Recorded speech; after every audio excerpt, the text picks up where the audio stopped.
Ozu isn't usually considered a satirist. For many viewers, he's the director of the poignant drama, Tokyo Story. Yet Ozu called that one of my most melodramatic pictures. This suggests that he was also up to other things, including, I think, satire of modern Japanese culture and family life. Yet his approach to satire isn't pure. It gets blended, I think, with sympathy for its targets. This blend is an important source of the specific tone we think of as Ozuian. A prime example is the flavor of green tea over rice, made just before Tokyo Story. It has a strongly satiric side, but as it goes along, its humorous critique of its characters modulates into something gentler and more intimate. It isn't sentimental, I think. It's clear-eyed about its characters and their faults, but it reminds us that Ozu's view of the world is a nuanced, balanced one. Oh, I see.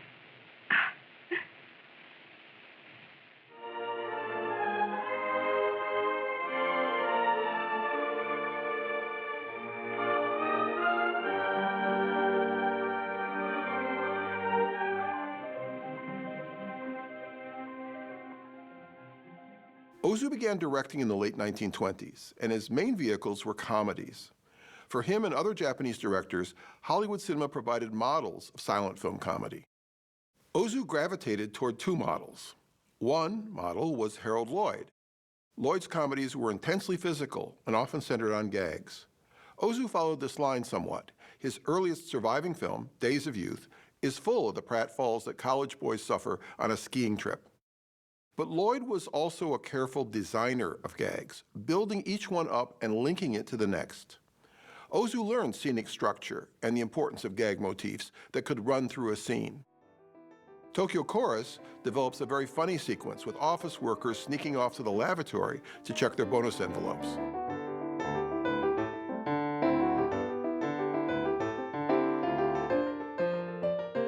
Ernst Lubitsch was Ozu's second main model. He was Hollywood's premier satiric director in the silent era. Films like The Marriage Circle and Lady Windermere's Fan poked fun at the upper classes by tracing out how husbands and wives deceive each other. Lubitsch's social comedy depended on clever film technique, with cuts and framings that let the audiences in on the characters' secrets. Both Lloyd and Lubitsch found space for sentiment in their films as well. But Ozu pushed even farther in this direction. Again and again, his early films modulate from comedy to pathos. Days of Youth shifts from slapstick comedy on the ski trails to somber moments when the students must confront their failures in romance and on their exams. Ozu's most famous silent film, I Was Born But, is a powerful satire on white-collar job pressure. It starts in full humor, but ends in melancholy as a father and his sons realize the need to kowtow to their social superiors. Later in the 1930s, after the coming of sound, Ozu kept up his social critique, showing the plight of poor families, but also pointing up the foibles of the rich. In particular, What Did the Lady Forget of 1937 is a fairly stinging comedy about professional men and their pampered wives. In showing how a confident young woman disrupts a couple's married life, it looks forward to the flavor of green tea over rice. And like the later film, what begins as comedy ends in pathos and sympathy for the targets of the satire.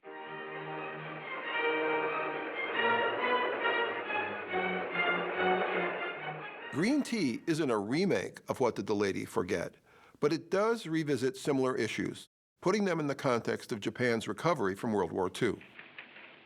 As the nation's industry stabilized, white-collar workers, called salarymen, were regaining their social positions. And this social class becomes the target of Ozu's satire. Central to this satire is the split between men's culture and women's culture. However much Japan became westernized and modernized after the war, marriage was still very traditional. In the upper classes, couples rarely went out together and even spent little time with each other. Ozu's film is built on this split between men's culture and women's culture. Mokichi's life revolves around his work. He even works at home. Like most salarymen, he goes out after work to eat and drink with colleagues, like the young Noboru. In a crucial scene, Ozu shows us a bit of Mokichi's past when he meets a soldier from his combat unit.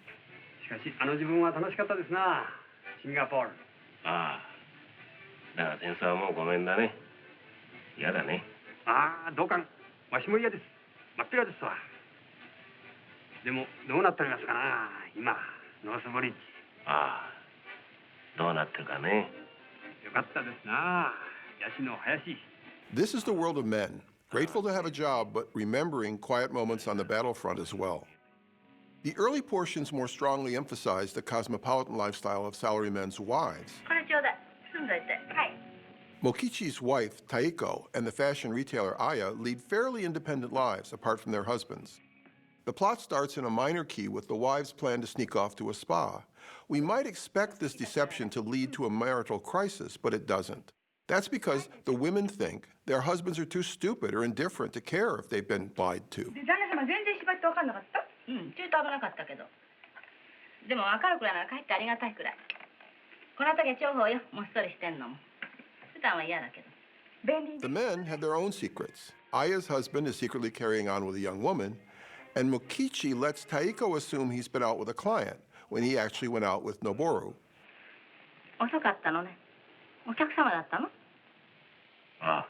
The satiric height of the women's early scenes comes during their stay at the spa, with the carp standing in for their husbands. 召し上がれ、ドンカンさん。 But already the humor is tinged with a bit of drama. あら、他のが食べちゃった。召し上がれ、召し上がれ。あら、また取られちゃった。うん、鈍感ね。知らない。 In laying out these targets, male and female, Ozu employs his typical cinematic method. He offers a subdued portrait of the central marriage. This couple doesn't quarrel when we first meet them. They simply seem indifferent, living separate lives. Ozu quietly tells us about their relationship through the layout of space. Taiko's bedroom is full of Western furniture, while Mokichi has his own work area laid out traditionally with a low work table, and he sleeps on the floor. The film might go on forever in this descriptive vein, simply providing a slice of bourgeois life. We've seen ripples of discontent, but no clear-cut conflict. 50 minutes into this apparently relaxed movie, though, the young woman Setsuko upsets the situation, shifting the tone from satire to overt drama. お姉様、せっちゃんいました？いないの。お手洗いかしら。にもいないの。ほぼ見たの。どこ行ったんでしょう。さあ。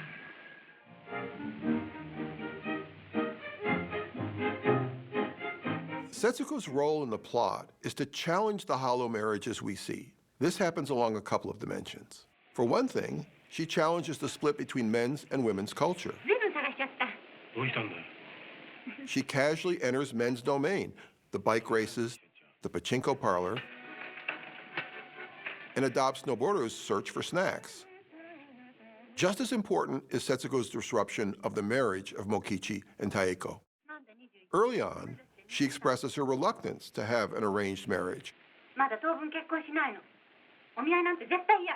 and deplores how Taiko and her friends treat their husbands. 私結婚したって旦那様の悪口なんか絶対言わない。そんな人と結婚しないの。 Then she acts on her disgust. せっちゃん、今日お見合いだろ。歌舞伎行かなかったのか。行ったの。でもすぐお手洗い行くような顔してスーッと出てきちゃった。 She bolts from the marriage meeting. She draws Mokichi into her defection as well. In a crucial 5-minute scene that night, Taiko is enraged about Setsuko's defection. Mokichi doesn't tell Taiko that Setsuko spent the evening with him and Noboru.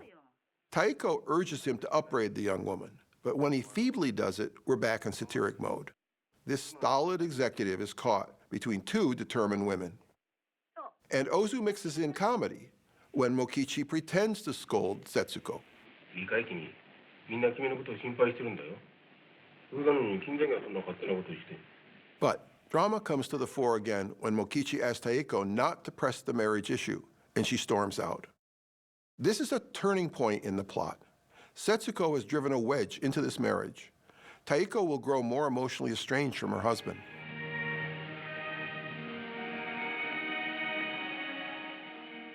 Ozu's dramaturgy, worked out as usual with his screenwriter Kogo Noda, enriches this emerging drama with some of their typical techniques.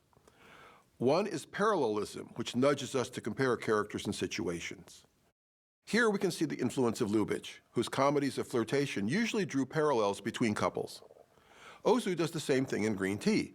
The marriage of Aya and her husband is even emptier than that between Mokichi and Taiko. ちょいとこ前ばかり。何？ちょいと出して。 Aya's husband must ask her for spending money, and she learns that he has a young woman on the side. いつも5円満で結構です。 Another couple, one that we see formed in the course of the film, consists of Setsuko and Noboru. Their relationship is relaxed and casually intimate, very different from that of the older couple. Their scenes are handled in a lighter manner. Parallels can be quite small scale, too. ねえ、なんかやらない？何？すみれの花咲く頃。 We get the women's song about young romance when they recall their high school days, and later we hear the men's war ballad. 一番乗りをやるんだと。 The parallels sharpen the distinction between men's lives and women's, but they also suggest affinities between them. Both look longingly back at the past. Ozu's dramaturgy depends as well on motifs, props, or lines of dialogue that can gain wider implications as they weave across the film. For example, Aya tells Setsuko that she's in the best time in her life, and Mokichi tells Noboru the same thing. This strengthens the parallel between the young couple and their elders. The most important motif, I think, is given in the title, food and drink. In all Ozu films, eating is important, but here it shapes the dramatic relationships and becomes a larger thematic point. As Mokichi's and Taeko's marriage starts to fray, one of their quarrels hinges on his habit of slurping and gobbling at meals. あなた、ん？何？そんなご飯の食べ方よしてちょうだい。ん？ Taeko comes from a higher class than he does, and he confesses to their maid Fumi that he's probably more like her parents than his wife's family. これは結局僕の育ちの問題になるんだけど。すいません。私そんな風に育っておりませんの。 As Mokichi talks with Taeko, he admits that he likes simple things because they can be good. This motif of simple tastes parallels the nighttime visit of Setsuko and Noboru to the noodle joint. ラーメンはね、おつゆがうまいんですよ。 Unlike Taeko, Setsuko agrees that cheap things can be good. こういうものはね、うまいだけじゃいけないんだ。安くなくちゃ。 This points up another contrast between the couples, but it also makes you wonder, when Mokichi and Taeko were young, was she more willing to share his appreciation of simple pleasures? By the end of the film, we'll see that she hasn't entirely forgotten them. お茶漬けだよ。お茶漬けの味なんだ。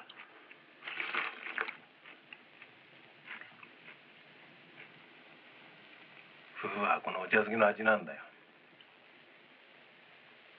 そうね。知らなかった、今まで。いや、いいさ。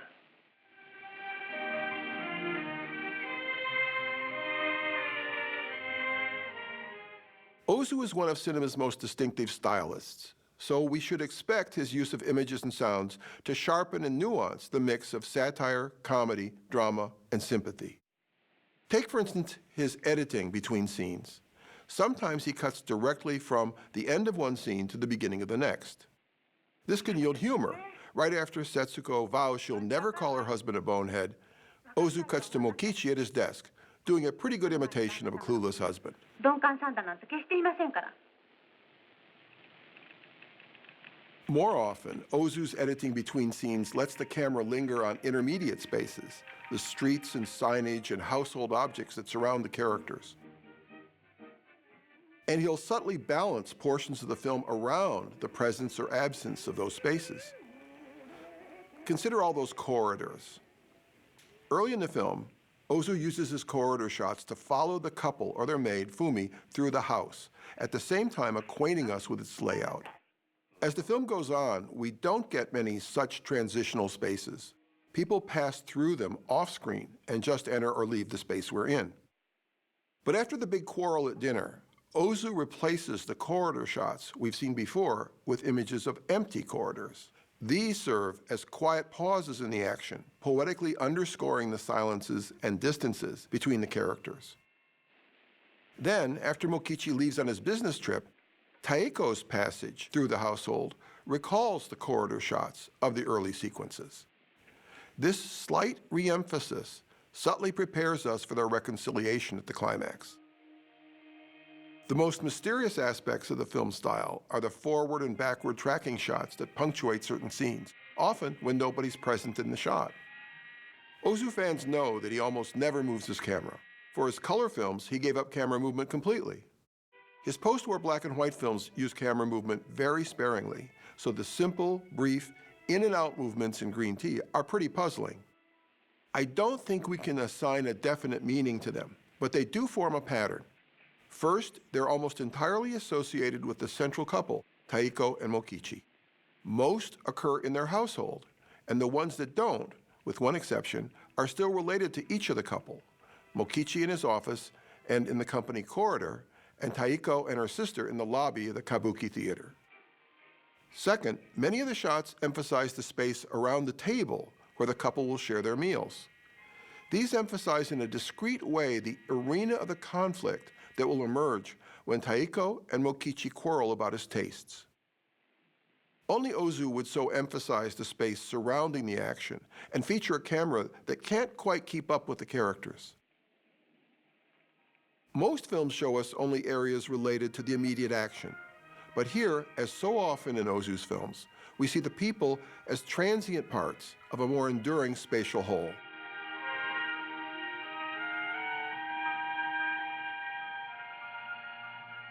Sayonara, sayonara, sayonara. In Hollywood movies, the pace quickens as we approach the end, but Ozu likes to put on the brakes. His films often slow down after the central crisis. What do we see then? Often, people thinking. Rumination replaces conflict as characters reflect on what they've done and the situation they're in. The Flavor of Green Tea Over Rice is an extreme example. We see Aya thinking in her office. After we cut to Taiko, also reflecting, she will soon quarrel with Mokichi and declare that she'd like to go away. Then we see her on the train, again lost in thought. A sequence that lasts over a minute and a half, a very long time on screen.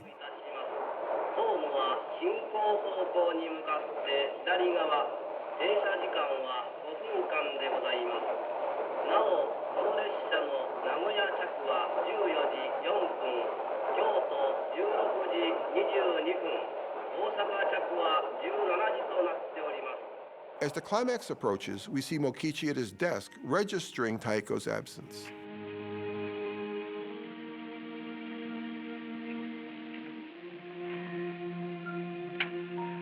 Still later, after he is gone, Taiko shifts uneasily around the house, pondering his absence.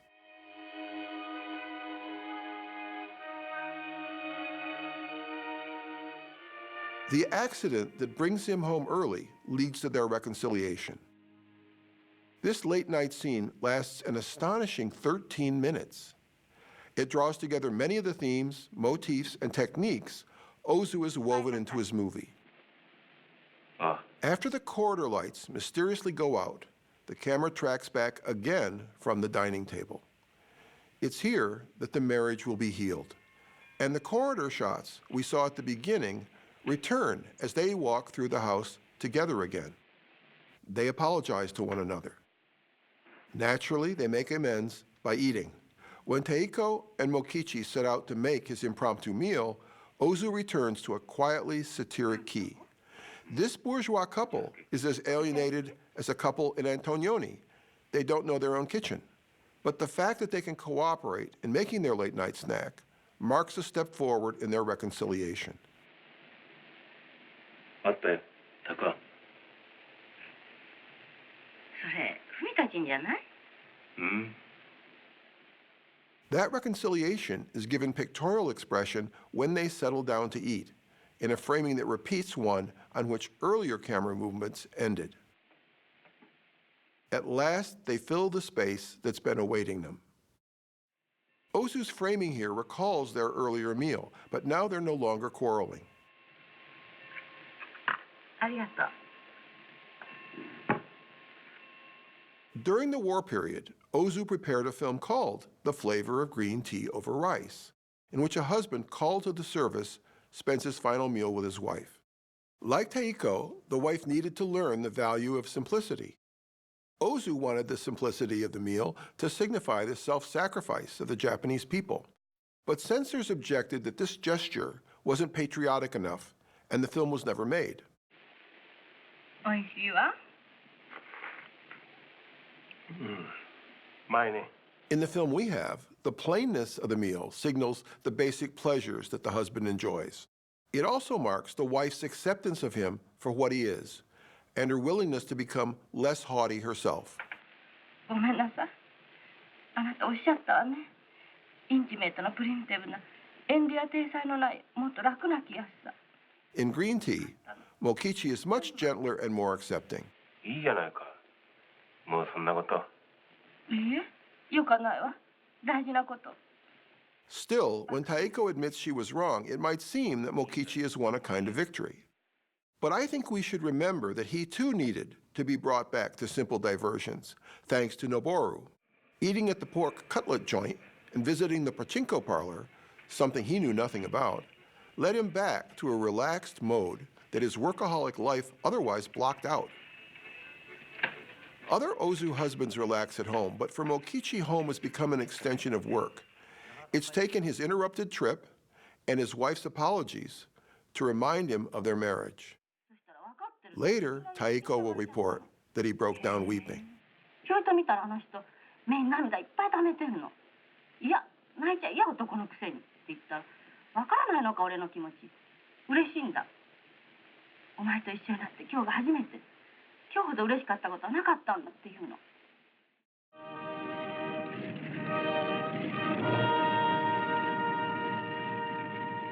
There remains only the tying up of a few matters.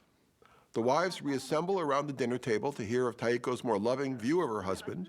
They too seem a bit more appreciative of the men in their lives. And Taeko gives Setsuko new advice.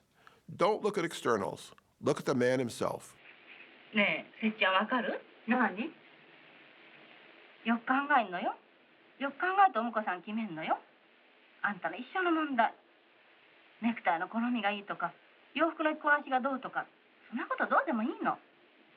なんて言ったらいいのかな。男の人の頼もしさっていうのかしら。それが一番大事なの。私も分からなかった。でも今じゃ嫌だったことが何から何まで好きになっちゃったの。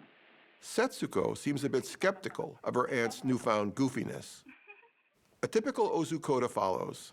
As Setsuko and Noboru walk along the street, he boasts that he fulfills Taeko's conditions for a husband.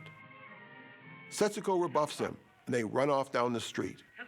Is she now as headstrong as Taeko, or is she just determined to take him down a peg? In any case, Ozu seems both sympathetic and ready to tease them for their flirtatious pas de deux. This is, finally, why we don't tend to think of him as a satirist. His sympathies balance out his gentle jabs at human frailties. His view of human conduct is, in a word, generous. As Setsuko and Noboru recede in the distance, the camera starts to move. Many films end with the camera pulling back, letting us withdraw gracefully from the story world. Here, the camera rouses itself and inches forward. It's just the sort of movement that has been associated with the older couple when they walk through their home. In a way, all the earlier camera movements have set us up for this tiny shift of framing. But the parallels between old and young are clear already. So isn't this odd, slight camera move redundant? Overkill? As if Ozu doesn't do overkill. Instead, Ozu definitely thinks films should be fun, and this shot is that. Who doesn't smile when they see this slight movement forward as the music wells up? I think Ozu asks us to enjoy these last seconds of his film as an echo of those earlier mysterious tracking shots. He invites us to see this little twitch of technique as a delicate cinematic treat. After all, in a movie defending minor key enjoyment, this tracking shot gives us a final taste of the simple pleasures of moving pictures, even if those pictures are barely moving.